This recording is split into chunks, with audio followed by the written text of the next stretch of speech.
So hey everyone, how are you all? Now it's time to start the new unit of statistical method. Okay, so the next unit which we are going to cover in this video is unit 4 related to non-parametric test. So without wasting our time, let's start. So the unit 1 and the first question comes to your screen is what is the definition of non-parametric test? अब non-parametric test की definition क्या होती है? तो non-parametric test एक ऐसा test होता है जिसमें कि हम कोई assumption नहीं लगाते, हम कोई भी पैरामीटर से रिलेटेड. ओके, अब assumption इन द सेंस कि हम कुछ भी डिस्ट्रीब्यूशन नहीं लगाते. डिस्ट्रीब्यूशन हमने पढ़े थे, binomial distribution, chi square distribution और क्या नॉर्मल डिस्ट्रीब्यूशन. तो इस तरह के कुछ डिस्ट्रीब्यूशन हम इसमें यूज नहीं करते, इसलिए इसको बोला जाता है non parametric test. Now let's move to the next question. Second question क्या है? What is the definition of parametric test? The parametric test is the one that make assumptions about the parameter from which one's data are drawn. मतलब क्या है कि हम parametric test में हम assumption लगाते हैं, नॉर्मल डिस्ट्रीब्यूशन है, बाइनोमियल डिस्ट्रीब्यूशन है, काई स्क्वायर डिस्ट्रीब्यूशन, ठीक है, तो वो हम पैरामीट्रिक टेस्ट में यूज करते हैं. Okay, so let's move to the next one. Tell me the difference between parametric test and non parametric test. तो डिफरेंस क्या है कि जो डिफरेंस, मेन डिफरेंस क्या है कि जो पैरामीट्रिक टेस्ट रहता है इसके अंदर हम एक स्टैटिस्टिकल डिस्ट्रीब्यूशन यूज करते हैं. मैंने वही बताया था, बाइनोमियल और कौन से नॉर्मल डिस्ट्रीब्यूशन हम पैरामीट्रिक टेस्ट में यूज करते हैं, लेकिन नॉन पैरामीट्रिक टेस्ट में हम ऐसे कुछ यूज नहीं करते. Okay, so let's move to the next one. Tell me any 3 assumptions about non parametric test के. तो नॉन पैरामीट्रिक टेस्ट के 3 assumption क्या है? तो जो नॉन पैरामीट्रिक टेस्ट है उसमें जो डेटा रहता है वो कहाँ से आता है? वो आता है नॉर्मल डिस्ट्रीब्यूशन से. ओके, फिर सेकंड क्या है? इसमें ये हम तब यूज करेंगे जब हमारे डेटा कैसा होगा, नॉर्मल नहीं होगा. ठीक है, नॉर्मल इन द सेंस कि अगर हमारे डेटा में कुछ एरर हो या any kind of assumption is not use, तब हम उसको नॉन पैरामीट्रिक टेस्ट को यूज करेंगे. और थर्ड है रैंडमनेस एंड इंडिपेंडेंसी. मतलब क्या कि जो डेटा होगा वो रैंडम होगा और इंडिपेंडेंट होगा. Okay, so let's move to the next question. When we use sign test. अब साइन टेस्ट हम कब यूज करेंगे? तो साइन टेस्ट हम तब यूज करेंगे जब हमें मीन को कंपेयर करना हो. किसका मीन? डेटा के मीन्स को कंपेयर करना हो, तब हम यूज करेंगे sign test. Okay, so definition is written. Sign test is a non-parametric test which is used to compare mean of the data. Okay, आगे बढ़ते हैं हम. In sign test, which sign we use to assign in observation. अब sign test मतलब क्या कि उसमें हम sign assign करते हैं, और कौन से? Positive and negative sign assign करते हैं. पॉजिटिव कब करेंगे असाइन? जब जो वैल्यू हम अपन ने दी है डेटा उससे ज्यादा हो, ठीक है, तो हम उसको असाइन करेंगे पॉजिटिव, और उससे कम हो तो असाइन करेंगे नेगेटिव. और अगर इक्वल हुई तो क्या करेंगे? इक्वल हुई तो उसको बोलेंगे हम जीरो. ओके, ना पॉजिटिव ना नेगेटिव, उसको असाइन करेंगे हम zero. Okay, so let's move to the next one. In sign test, if tabulated value is greater than alpha, then which hypothesis will be accepted? तो इसका आंसर है null hypothesis is accepted when tabulated value is greater than alpha. Okay, अब ये alpha क्या है? ये alpha मैं नहीं बताऊंगा क्योंकि I already discussed this alpha in unit 3. तो जल्दी से कमेंट बॉक्स में बताओ अल्फा मतलब क्या होगा. I am just waiting for your answers कि अल्फा यहाँ पर क्या होगा. ओके, और इसका आंसर मैं बाद में दूंगा. आगे बढ़ते हैं. क्या है? In sign test, if alpha is greater than tabulated value, then which hypothesis will be rejected. अब देखना, अगर क्वेश्चन को थोड़ा ट्विस्ट कर दिया है, अगर अल्फा ग्रेटर हुआ tabulated से तो कौन सा हाइपोथेसिस एक्सेप्ट होगा?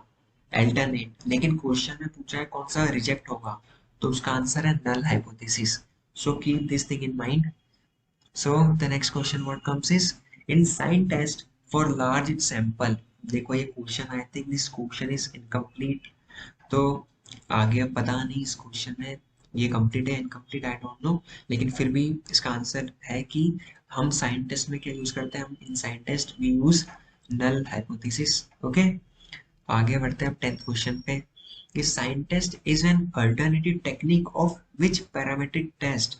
अब साइन टेस्ट एक नॉन पैरामेट्रिक टेस्ट है, तो इसका अल्टरनेट कौन सा होगा पैरामेट्रिक में, तो इसका अल्टरनेट होगा टी टेस्ट। ओके, आगे बढ़ते हैं। In sign test we compare tabulated value with by which value, simple answer है बाय कैलकुलेटेड वैल्यू, दोनों का कंपैरिजन करते हैं। ओके, अब क्या है देखो, what is alpha in testing of hypothesis, ये आ गया आंसर।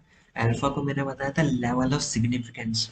ओके, तो जिसने भी आंसर कमेंट बॉक्स में लिखा था level of significance, thumbs up to you guys. Okay, so now let's move to the next one. What value of alpha we take in testing of hypothesis, जब हम hypothesis का test करेंगे तो जो alpha है, जो लेवल ऑफ सिग्निफिकेंस है, उसकी वैल्यू क्या लेंगे हम, तो उसकी वैल्यू लेंगे हम 1% और 5%। लेकिन 1% और लिखा है ना, 2 नहीं लिखा है, 1% लेंगे या 5% लेंगे। Okay, so let's move to the next one. क्या है, if we have two statement a equals to 10 and a not equal to 10, then which statement is null hypothesis and which is alternate। तो इसी था, अगर a की value 10 है equals to 10, so उसको हम बोलेंगे null hypothesis। ओके, मैंने बताया था कि नल हाइपोथेसिस कब यूज करेंगे, जब डिफरेंस नहीं होगा, नल मतलब जीरो। ठीक है, अब ए की वैल्यू 10 है, इसका मतलब उसमें कुछ डिफरेंस नहीं है, तो इसलिए हमने उसको क्या असाइन करा नल। लेकिन अगर ए की वैल्यू 10 नहीं है, तो उसको हमने क्या असाइन किया, अल्टरनेट हाइपोथेसिस। ओके, तो ये यूनिट 3 का कंसेप्ट हमने यहाँ यूज किया है। नेक्स्ट क्वेश्चन क्या है, in sign test if we have 15 observations and given hypothesis means null and alternate hypothesis is a equals to 10 and a not equal to 10 respectively, and 12 observations are greater than 10, okay, find the value of plus sign। देखो, अब हमारे पास 15 observation है, मतलब 15 data है, और मैंने बताया था कि साइन टेस्ट में हम दो वैल्यू असाइन करते हैं, पॉजिटिव और नेगेटिव। और पॉजिटिव कब देंगे, जब वो वैल्यू से ग्रेटर होगा। मतलब क्या, इस वैल्यू क्वेश्चन में ये 10 है ना, जब जो वैल्यू 10 से ग्रेटर होगी उसको अपन प्लस असाइन करेंगे, और 10 से स्मॉलर होगी तो उसको अपन माइनस असाइन करेंगे, और 10 के इक्वल होगी तो उसको अपन जीरो असाइन करेंगे। अब क्वेश्चन में दिया है कि ऑब्जर्वेशंस आर ग्रेटर देन 10, मतलब कि 12 ऑब्जर्वेशन, जितने भी 12 डेटा से वो ग्रेटर देन है किसके, 10 से, तो कितने वैल्यू को प्लस साइन देंगे। ऑब्वियस सी बात है, 12 ऑब्जर्वेशन अगर ग्रेटर देन 10 है, तो ग्रेटर देन 10 वालों को हम कितने, कौन से साइन देते हैं, प्लस साइन, तो कितने साइन देंगे हम, 12 प्लस साइन हमें देना पड़ेंगे साइन टेस्ट में। ओके, आगे बढ़ते हैं। नेक्स्ट क्वेश्चन क्या है, in sign test if we have 15 observations and given hypothesis means null and alternative hypothesis is a equals to 10 and a not equals to 10 respectively, and 12 observations are greater than 10, find the value of minus sign। अब minus sign कब देंगे, जब value 10 से छोटी होगी। अब 12 observation में बड़ी है, इसका मतलब नंबर ऑफ रिमेनिंग ऑब्जर्वेशन कितने हो गए, 3। 15 माइनस 12 3, तो 3 को हम क्या करेंगे, असाइन माइनस वैल्यू। ओके, अब इसमें बोलेंगे जीरो। अब इसमें क्वेश्चन में दिया नहीं है कि कितनी वैल्यू, मतलब 10 के इक्वल है, तो इसमें अपन जीरो किसी को नहीं देने वाले, है ना। तो आगे बढ़ते हैं, नेक्स्ट क्वेश्चन इजी था ये साइन टेस्ट। अब क्या है, for a large sample in sign test what value should the sample size be greater than. तो जो सैंपल्स की साइज होती है वो 25 से ग्रेटर होनी चाहिए। जो 25 है ना, ये कैलकुलेटेड वैल्यू है। कम, अगर लार्ज सैंपल है तो 25 से ग्रेटर होनी चाहिए। ओके, तभी हम वो सैंपल को कैसा कंसिडर करेंगे कि वो एक लार्ज सैंपल है। तो ये डायरेक्ट वैल्यू, ये आपको याद ही रखना है। नेक्स्ट क्वेश्चन क्या है, how many samples we can use sign test. तो साइन टेस्ट में हम 2 सैंपल यूज करते हैं मिनिमम। ओके, 2 सैंपल हम यूज करेंगे साइन टेस्ट में, इजी था।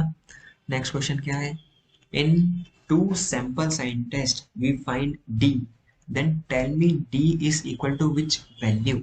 अब डी हम जब फॉर्मूले में यूज करते हैं ना डी, तो डी रिप्रेजेंट करता है number of positive signs given to the data. ठीक है, तो डायरेक्ट अपने को फॉर्मूले से वो बता दिया कि ये डी किसका डिनोट करेगा, तो डी डिनोट करेगा नंबर ऑफ पॉजिटिव साइंस को।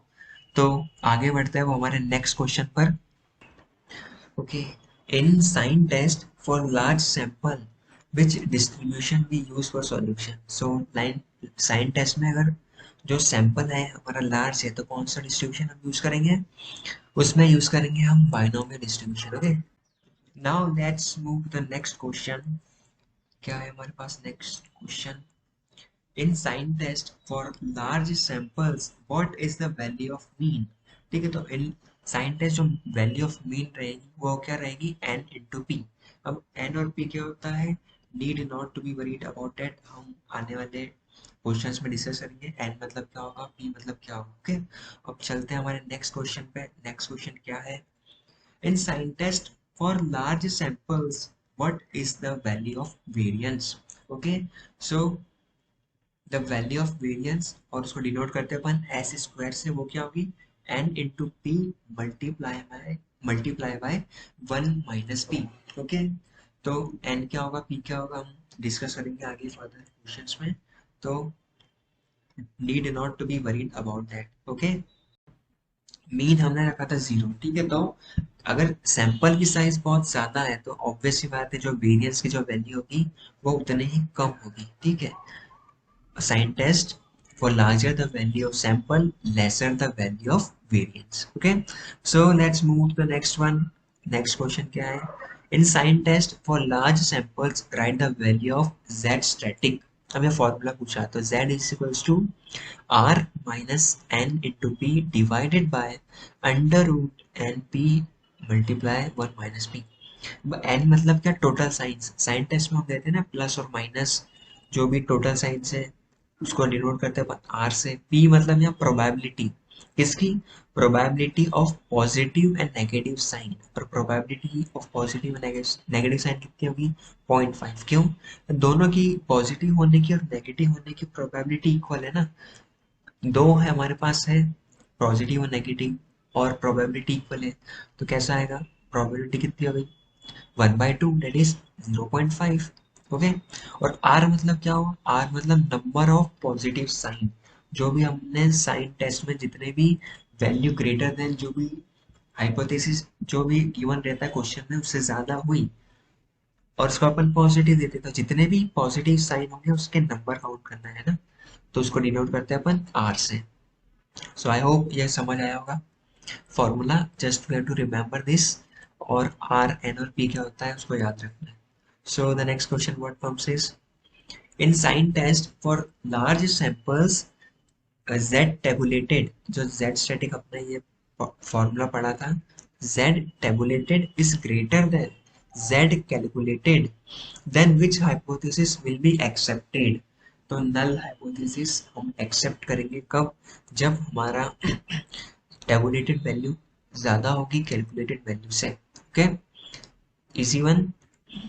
25 क्या है कि in sign test for large sample अगर calculated value is greater than tabulated value then which hypothesis will be accepted। तो obvious सी बात है, अगर null hypothesis पिछले वाले क्वेश्चन में एक्सेप्ट हो रहा था कब, टेबुलेटेड जब बड़ी थी, तो ऑब्वियस सी बात है जब कैलकुलेटेड बड़ी होगी तो कौन सा एक्सेप्ट होगा, अल्टरनेट हाइपोथेसिस। मैंने बताया था कि नल और अल्टरनेट कैसे होते हैं, म्यूचुअली एक्सक्लूसिव, अगर एक एक्सेप्ट होगा तो दूसरा रिजेक्ट ही होगा।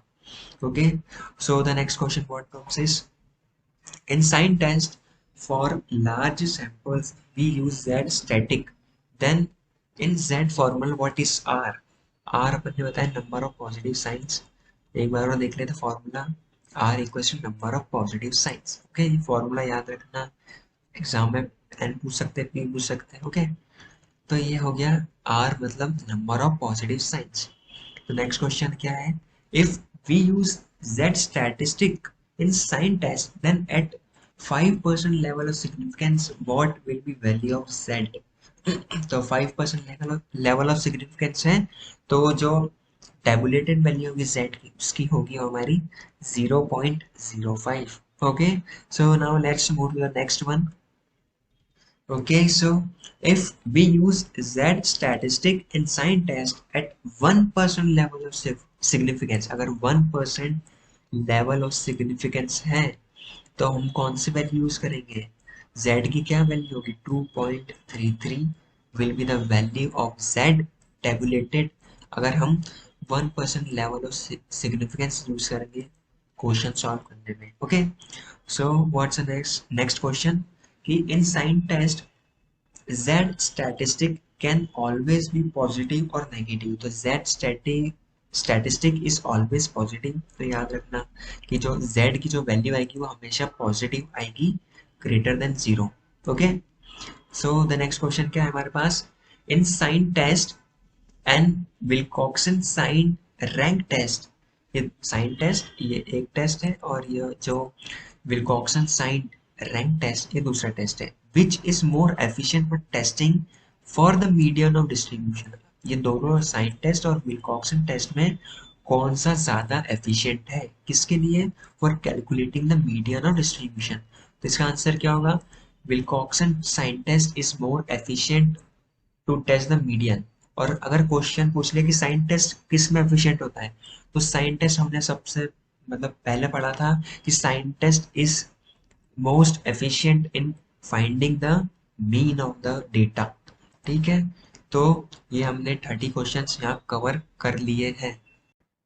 सो the next question comes to your screen is okay, sign test consider only which sign for testing. अब देखो साइन टेस्ट में हमने देखा था कि दो साइन देते हैं प्लस एंड माइनस, लेकिन क्वेश्चन में ट्विस्ट है. क्वेश्चन में क्या पूछा है? Sign test consider only which sign for testing. तो टेस्टिंग के लिए हम कौन सा साइन यूज करते हैं? Positive sign. Okay, easy one, so just remember this and let's move to the next one. क्या है कि Wilcoxon sign rank test consider which sign for testing. तो विल्कॉक्सन साइन रैंक टेस्ट में हम दोनों positive और नेगेटिव साइन को use करते हैं किसको? टेस्ट करने के लिए. ओके, तो नेक्स्ट क्वेश्चन क्या है? In Wilcoxon sign rank test, if hypothesis is given that null hypothesis denoted by H naught colon A equals to A naught, okay, और alternate hypothesis दिया है A greater than A naught, then what is critical region? अब critical region हमने पढ़ा था unit 3 में. क्या कि क्रिटिकल रीजन एक ऐसा रीजन होता है जहाँ पे नल हाइपोथेसिस क्या होता है? रिजेक्ट होता है. Okay, so critical reason is where null hypothesis is rejected. Means A is equals to A naught. जो अपन ने null hypothesis लिया था वो reject हो गया, और जो alternate hypothesis क्या था? A greater than A naught, वो क्या होगा? accept. Okay, so next question क्या है? In Wilcoxon sign rank test, if hypothesis is given that null hypothesis A equals to A naught and alternate hypothesis A less than A naught, then what is critical reason? अब वही कि critical reason में क्या होता है कि null hypothesis क्या होता है? reject होता है. वैसे ही alternate hypothesis क्या होगा? accept होगा. ओके, तो वही है कि alternate hypothesis क्या है? A less than A naught, तो वो क्या होगा? accept. और जो null hypothesis था वो क्या होगा? reject. Okay, so let's move to the next one. next question क्या है? In Wilcoxon sign rank test, if hypothesis is given that H not A equals to A naught and null hypothesis A not equal to A naught. Okay, so then what is critical reason? अब critical reason में वही होता है क्या कि null hypothesis हमारा reject होता है, तो क्या होगा? A equals to A naught जो था वो हमारा क्या होगा? reject होगा. So all these three questions are same but the way of asking the question is different. So keep this thing in mind. Okay, next question क्या है हमारे पास? For a large sample in Wilcoxon sign rank test, what value should the sample size be greater than? Wilcoxon sign rank test में जो sample का size होगा वो उसकी value किससे ग्रेटर होनी चाहिए? इसकी दो कंडीशन है. जो भी वैल्यू होगी वो n1 एंड n2. ठीक है, n1 n2 मतलब जो a और a0 जो ले रहे थे अपन वो n1 और n2 मतलब सैंपल के साइज जो भी है ना, ओके, वो क्या होना चाहिए, ग्रेटर देन 10 होना चाहिए। ओके, N1 एंड भी लिखा है ना, दोनों के ग्रेटर देन 10 होना चाहिए, या फिर N1 का सैंपल साइज और N2 का ग्रेटर साइज 20 से ग्रेटर होना चाहिए। ओके, तो ये कंडीशन होती दो कि N1 and N2 both large then 10, इधर N1 और N2 ग्रेटर देन 10। ओके, तो ये दो कंडीशन होती है कब, विल्कॉक्सन साइन रैंक टेस्ट में सैंपल साइज की। So let's move to the next one. For large sample in the Wilcoxon-Saint rank test, we use statistic. Okay, then what is the value of V of t? ठीक है, तो जो हम t statistic use करते हैं तो v of t की value क्या होगी, v of t की वैल्यू सेम रहेगी जो t of static के बराबर होगी। Okay, there will be no change. Easy, so let's move to the next one. If we have some numbers 5, 2, 8, 15, 5, 7, 7, 7, then find the rank of these numbers. अब देखो मैंने rank देना सिखाया था in the unit 3 correlation and regression, वही concept है यहाँ पर। तो विल्कॉक्सन साइन रैंक टेस्ट में क्या था, है कि मिनिमम नंबर जो होगा उसको फर्स्ट रैंक देंगे। अब ये 5, 2, 8, 15, ये जो डेटा है इसमें मिनिमम कौन सा दिख रहा है, मिनिमम 2 है, तो 2 की रैंक दे दी हमने 1। अब 2 से ग्रेटर क्या है, 5 दिख रहा है यहाँ, लेकिन 5 दो बार है, तो 5 की रैंक कैसे डिसाइड होगी कि जो भी रैंक उसको असाइन हो रही है 2 और 3, तो उन 2 और 3 का हमने क्या लिया, मीन, और उन मीन को हमने रैंक असाइन कर दी 5 की। ओके, नेक्स्ट क्या आता है हमारे पास, 2 हो गया, 3 हो गया, और 5 से बड़ा क्या है, 7 है हमारे पास। ओके, तो 7 3 टाइम्स है ना, तो 7 में कौन कौन सी रैंक असाइन हो रही है, 4 5 6, तो 4 5 6 डिवाइडेड बाय 3, ठीक है, तो इसका मीन ले लिया, क्या आ रहा है 5, तो 5 हमने 7 7 7 को 5 रैंक असाइन कर दी। ओके, अब 7 से बड़ा क्या है, 8, अब 8 के लिए कौन सी रैंक आएगी, 4 5 6 तो हमने 7 के लिए दे दी, 6 के बाद क्या आएगा, 7, तो 7 रैंक हमने किसको दे दी, 8 को। ठीक है, अब 8 से बड़ा क्या आया, 15, 15 एक ही बार रिपीट हो रहा है, तो 15 को दे दिया हमने rank 8। Okay, so this is how you have to assign the rank to the data values. Okay, so next बढ़ते हैं हम, क्या है, in Wilcoxon sign rank test we find T plus variable, then T plus is equal to, तो T plus मतलब क्या हुआ, sum of ranks of positive deviation. Okay, जितनी भी रैंक होगी उनको पॉजिटिव साइन या पॉजिटिव डेविएशन जो भी मिलेंगे उन सभी का सम वो रिप्रेजेंट करेगा क्या, T plus variable. Okay, next move पर आगे बढ़ते हैं। In Wilcoxon sign rank test we find t minus variable, then t minus equal to what, similarly वही है कि t plus क्या रिप्रेजेंट कर रहा था, sum of positive sign, t minus का रिप्रेजेंट करेगा sum of negative signs, sum of negative ranks। Okay, तो आगे बढ़ते हैं हम। In two samples Wilcoxon sign rank test we find d, then tell me what is d। अब d मतलब क्या होता है कि डिफरेंस होता है किसका, जो दो सैंपल हमने यूज किए x एंड y उनका डिफरेंस होता है। Okay, d is equal to difference of two samples x and y, है ना, इजी था। Now let's move to the next one, why we use run test. Okay, अब run test हम use क्यों करते हैं, अब रन टेस्ट हम इसलिए यूज करते हैं ताकि हम उस सैंपल की रैंडमनेस को चेक कर सके कि सैंपल जो हमें गिवन है वो सैंपल कैसा है, उसमें डेटा वैल्यूज रैंडम है, और रैंडम है तो कितनी रैंडम वैल्यूज उसको असाइन की गई है सैंपल को। ओके, तो इसलिए हम रन टेस्ट यूज करते हैं। नेक्स्ट क्या है 44, tell me the name of any 4 non parametric test.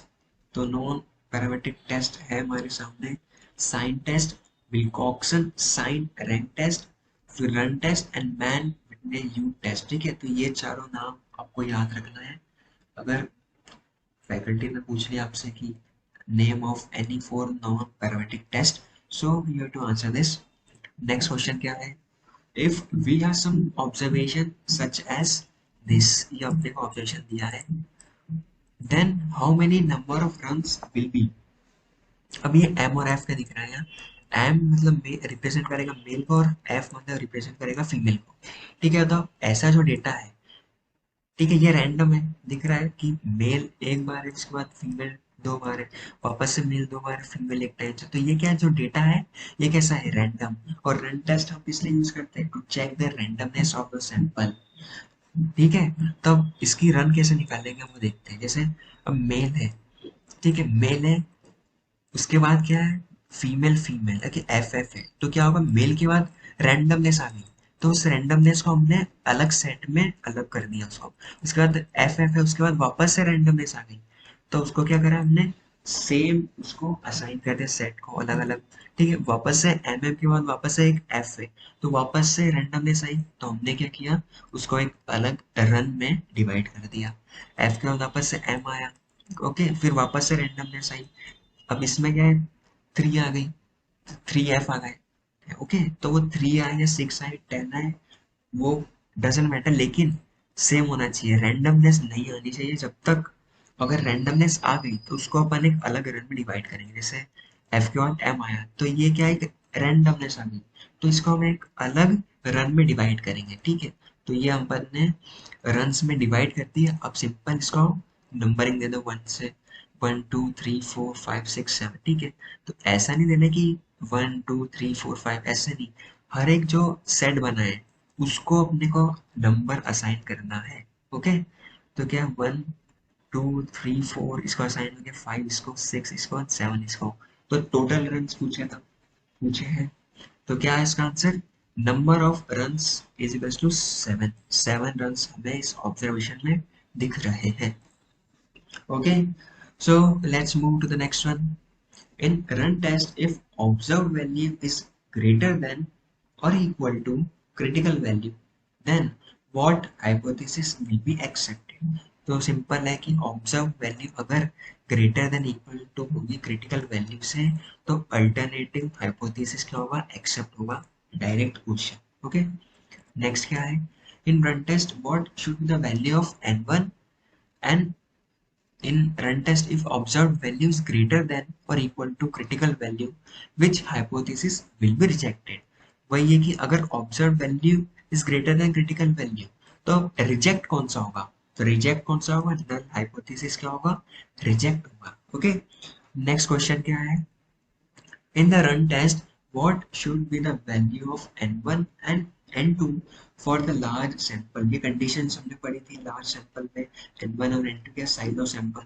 तो क्या बताया था कि large sample में दो condition पढ़ी थी, n1 and n2 greater than 10 और n1 और n2 greater than 20।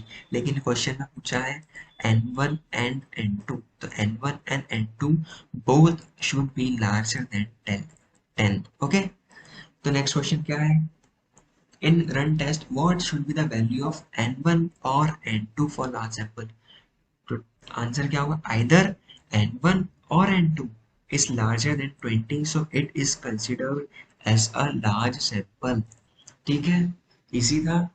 तो आगे बढ़ते हैं अब, क्या है next question, what is the value of mean in run test for the large sample? तो सिंपल है, मीन का फॉर्मूला म्यू आर से डिनोट करते हैं अपन। अब ये फॉर्मूला तो याद ही रखना है, two into N one, N two, मतलब एन वन रिप्रेजेंट करेगा size, sample size of first variable.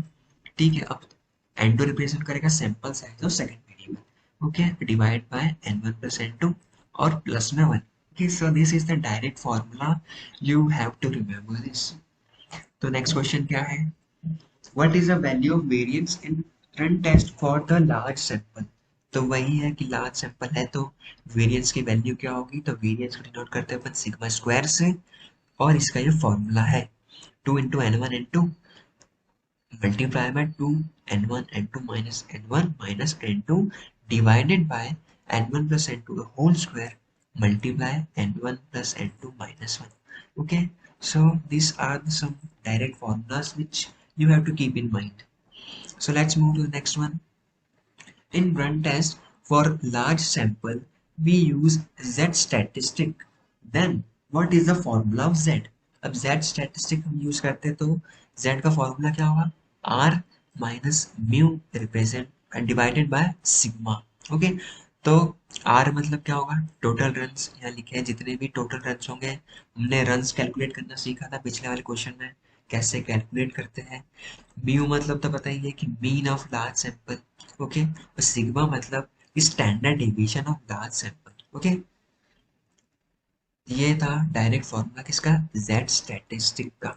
तो आगे बढ़ते हैं अपन। In run test for large sample when we use Z statistic and if Z calculated greater than Z tabulated then what hypothesis will be rejected. अगर Z statistic में अगर जो है calculated value is greater than tabulated value, तो कौन सा hypothesis reject होगा। तो कौन सा रिजेक्ट होगा, नल हाइपोथेसिस रिजेक्ट होगा, ओके। Easy one.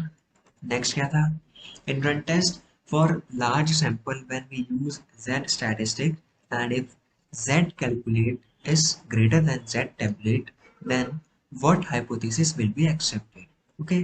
तो पहले पिछले वाले क्वेश्चन में क्या था, कौन सा हाइपोथेसिस रिजेक्ट होगा। अब इस क्वेश्चन में क्या है, कौन सा हाइपोथेसिस एक्सेप्ट होगा। ठीक है, तो रिजेक्ट हुआ था नल और एक्सेप्ट कौन सा होगा फिर, अल्टरनेट हाइपोथेसिस। मैंने बताया था कि ये जो हाइपोथेसिस रहते हैं दोनों, they are very mutually exclusive. अगर एक एक्सेप्ट होगा तो दूसरा 110% रिजेक्ट होगा, okay. So let's move to the next one. In Mann Whitney test which statistic we calculate. तो मैन विटनेस टेस्ट में हम कैलकुलेट करते हैं test statistic, okay. The test statistic for the Mann Whitney test is denoted by U, okay. हम क्या test statistic use करते हैं और उसको डिनोट करते हैं कैसे, यूज से, okay. So let's move to the next one. Why we use Mann Whitney test. अब मैन विटनेस टेस्ट हम यूज क्यों करते हैं, तो ये टेस्ट हम इसलिए यूज करते हैं ताकि हम नल हाइपोथेसिस को टेस्ट कर सकें, ताकि नल हाइपोथेसिस को टेस्ट कर सके कि जो सैंपल है, हमने जो सैंपल बनाए हैं, अब सैंपल कहाँ से बनाते हैं, पॉपुलेशन के सेट से। तो जो दो सैंपल हमने बनाए हैं वो सेम पॉपुलेशन के सेट से बनाए हैं या नहीं। तो इसको टेस्ट करने के लिए हम कौन सा test, non parametric test use करते हैं, Mann Whitney test, okay. Next question क्या है, Mann Whitney test is alternative for which parametric test. Mann Whitney एक नॉन पैरामीट्रिक है और उसका अल्टरनेट क्या होगा पैरामीट्रिक में, तो उसका अल्टरनेट होगा टी टेस्ट, ओके। कौन सा, टी टेस्ट। नेक्स्ट क्वेश्चन क्या है, which test we use to compare the median between two population. ठीक है, ये अभी आया था, why we use Mann Whitney test, तो उसमें डेफिनेशन थी। तो वही है कि कौन सा टेस्ट हम यूज करते हैं मीडियन को कंपेयर करने के लिए, तो मैन विटनेस टेस्ट हम यूज करते हैं कंपेयर करने के लिए, ओके। Easy one. नेक्स्ट क्या था, in Mann Whitney test if calculated value is greater than tabulated value then which hypothesis will be rejected. तो कौन सा हाइपोथेसिस रिजेक्ट होगा, null hypothesis is rejected. So here comes the last question. Key in man witness test, if calculated value is greater than tabulated, then which hypothesis will be accepted? तो null अगर reject होगा तो obvious सी बात है कौन सा accept होगा, alternate hypothesis will be accepted, okay। So now it's the end of the series of unit 4 statistical method related to non-parametric test, okay, and we have covered the 60 questions of the given, okay। जो भी question हमें मिले थे वो सारे हमने in depth discuss किए हैं, and if you face any kind of difficulty, so definitely your doubts are always welcome in the comment box, okay। So we will meet in the next video with the last unit of statistical method. So तब तक के लिए tata, bye bye, good night, Radhe Radhe.